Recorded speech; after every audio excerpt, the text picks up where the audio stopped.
Jadi saya merasa bahwa begitu baiknya Allah dengan usia saya yang udah nggak muda lagi, berhijab, tapi rezeki ada aja. Misalnya entah collab dengan desainer, entah collab dengan aksesoris gitu, entah collab dengan hijab.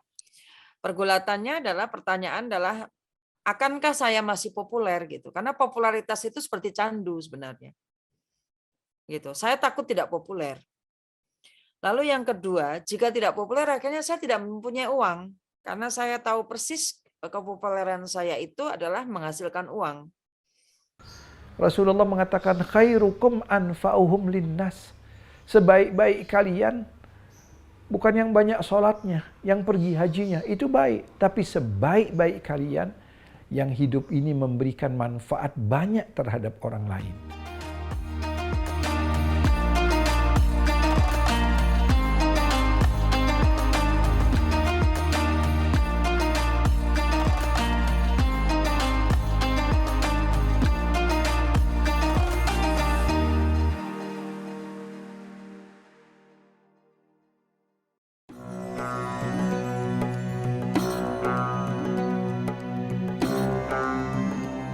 Kalau saya ditanyakan mengenai hal ini, maka saya bisa katakan seperti misalnya sebuah batu yang kemudian bisa pecah karena dipukul, gitu ya.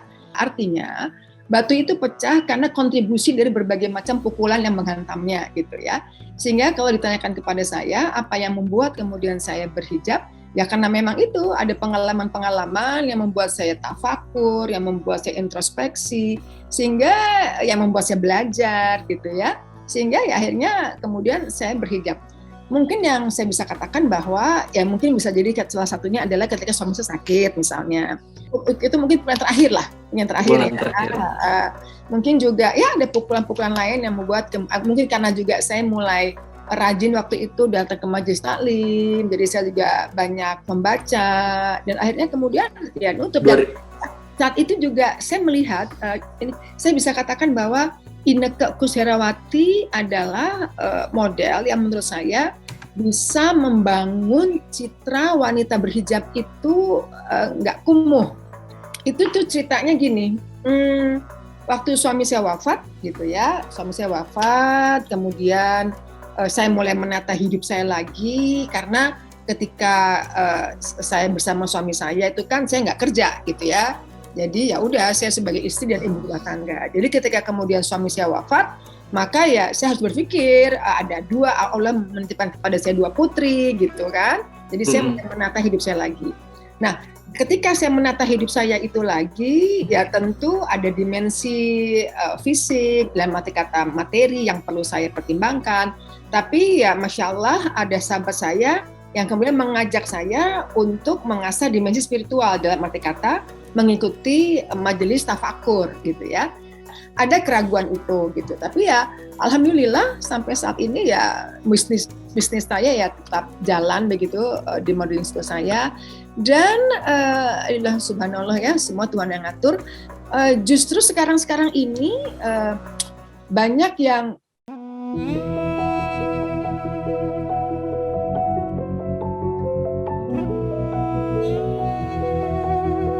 jadi saya merasa bahwa begitu baiknya Allah dengan usia saya yang udah nggak muda lagi, berhijab, tapi rezeki ada aja. Misalnya entah collab dengan desainer, entah collab dengan aksesoris gitu, entah collab dengan hijab. Jadi kadang-kadang saya suka mikir di luar sana banyak mereka yang lebih muda, mereka yang lebih hits gitu kan, tapi ya Allah punya hitung-hitungannya sendiri lah.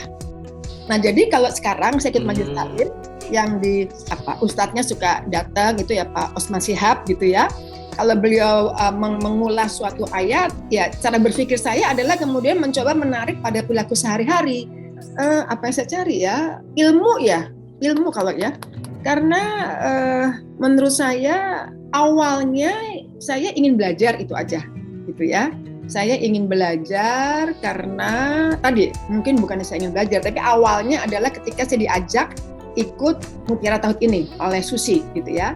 Dari situ saya merasakan bisa lebih nggak kemerungsung ketika menghadapi ketetapan Allah yang datang kepada kita dan tidak sesuai dengan ego kita. Ya, saya bisa lebih tenang, saya bisa lebih menerimanya dengan ya udah lillahi ta'ala gitu. Saya bisa lebih menerimanya dengan ya dari Allah nggak mungkin jelek gitu. Nah, karena saya merasakan hal seperti itu, maka kemudian saya merasa bahwa Al-Quran itu bagus. Jadi memang kita harus belajar terus gitu, supaya kita bisa mempunyai kebahagiaan terus, nggak kemudian kemerungsung, kemudian khawatir atau was-was yang berlebihan gitu. Ya kemudian makanya saya ikuti terus. Selama 3 bulan saya bergulat dalam pergulatan yang luar biasa gitu. Karena saya ada 4 pertanyaan dari saya kalau saya harus tadi tunduk pada Allah dalam menutup aurat gitu. Pergulatannya adalah pertanyaan adalah akankah saya masih populer gitu? Karena popularitas itu seperti candu sebenarnya. Gitu. Saya takut tidak populer. Lalu yang kedua, jika tidak populer akhirnya saya tidak mempunyai uang. Karena saya tahu persis kepopuleran saya itu adalah menghasilkan uang. Jadi saya takut tidak punya uang gitu. Lalu yang ketiga adalah saya takut kehilangan teman. Saya takut sekali kehilangan teman gitu karena sebetulnya teman tuh dalam tanda petik ada juga masa gitu, pengagum, fans gitu ya, teman fans itu jadi satu gitu. Terus lalu kemudian yang keempat adalah apakah suami saya boleh gitu, karena saya sering sekali melihat orang-orang yang tidak boleh gitu sama suaminya menutup aurat gitu. Itu tahun 2000 sudah seperti itu. Jadi itu 3 bulan tuh saya bergulat seperti itu.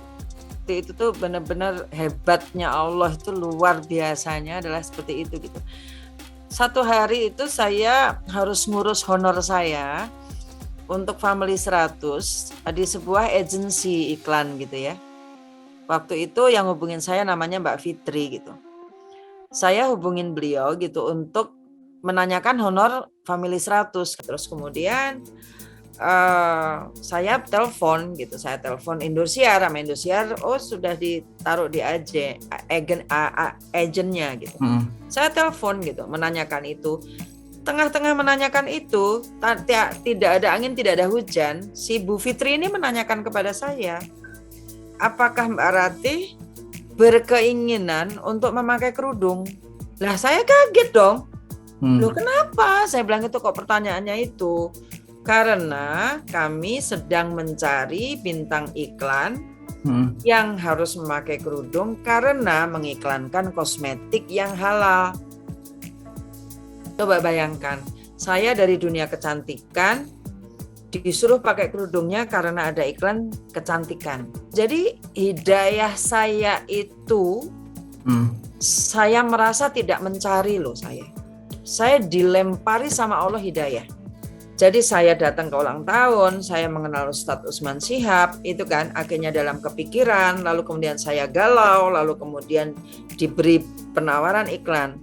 Nah, ketika diberi penawaran iklan itu, saya masih berpikir, ya namanya juga Profesor Dr. Setan itu kan, selalu membisikin saya, jangan diterima dulu, gitu kan. Kamu mikir-mikir dulu deh, gitu. Saya bilang, saya kabari deh Mbak 3 hari lagi, gitu. Saya tutup telepon, saya tuh gelisah, segila kayak orang kanan kiri seperti itu. Lalu kemudian ya saya telepon Ustadz Usman Shihab. Telepon sekali nggak diangkat, 2 kali lagi telepon nggak diangkat, 5 menit lagi saya telepon nggak diangkat, yang keempatnya diangkat sambil beliau tuh agak keras gitu loh. Ada apa gitu Pak? Saya kan lagi ceramah. Enggak, saya mau nanya. Saya kok tiba-tiba ditawari iklan yang saya harus pakai kerudung. Saya harus menutup aurat gitu. Pertanyaan Ustadz Usman Shihab waktu itu cuma bilang begini, loh memang Mbak Ratih itu nanya apa sama Allah, minta apa sama Allah?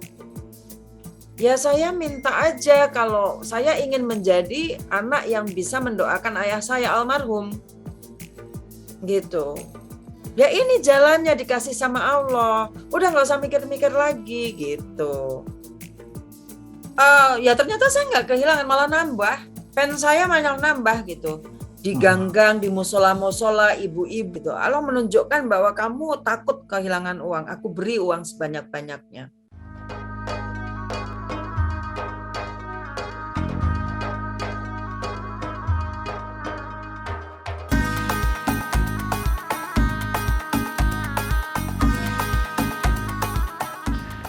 Kita ini manusia yang terbagi dari dua kutub, rohani dan jasmani. Jasmani kita memerlukan stamina, asupan. Tapi kalau kelebihan juga nggak bagus kan. Rohani kita juga begitu. Kalau kekurangan dia sakit.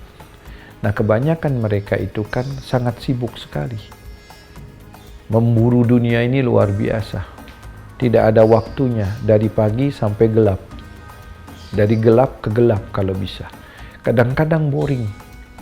Kadang-kadang orang yang di hadapannya hanya memuji-muji dia. Lama-lama maaf, muntah. Nah dia ingin orang-orang yang sekali-sekali mengkritik dia. Memberikan jalan yang lurus. Rasulullah mengatakan, man ahabba nasahak. Orang yang mencintaimu itu orang yang meluruskan engkau. Bukan yang membenarkan semua. Nah kadang-kadang kita lihat, dan saya bicara apa adanya. Saya bilang, jangan begini, begini. Nah mereka menerima.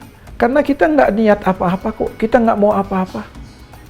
Yang kita inginkan dari para ulama menyampaikan ayat Allah untuk dia baik. Itu aja. Ya kan? Salah sendiri dia punya apa-apa dia tidak bisa nikmati. Tapi kita ini punya rohani. Siapapun membutuhkan rohani. Kalau tidak, dia bunuh diri. Setelah titik kejemuan. Mau kemana lagi? Seperti itu.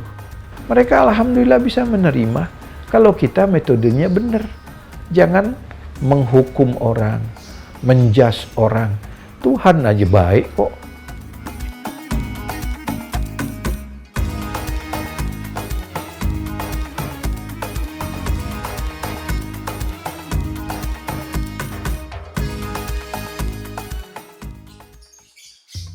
Karena hidayah bukan dari Nabi. Nah begitu pula hidayah bukan dari si Usman Syihab, bukan.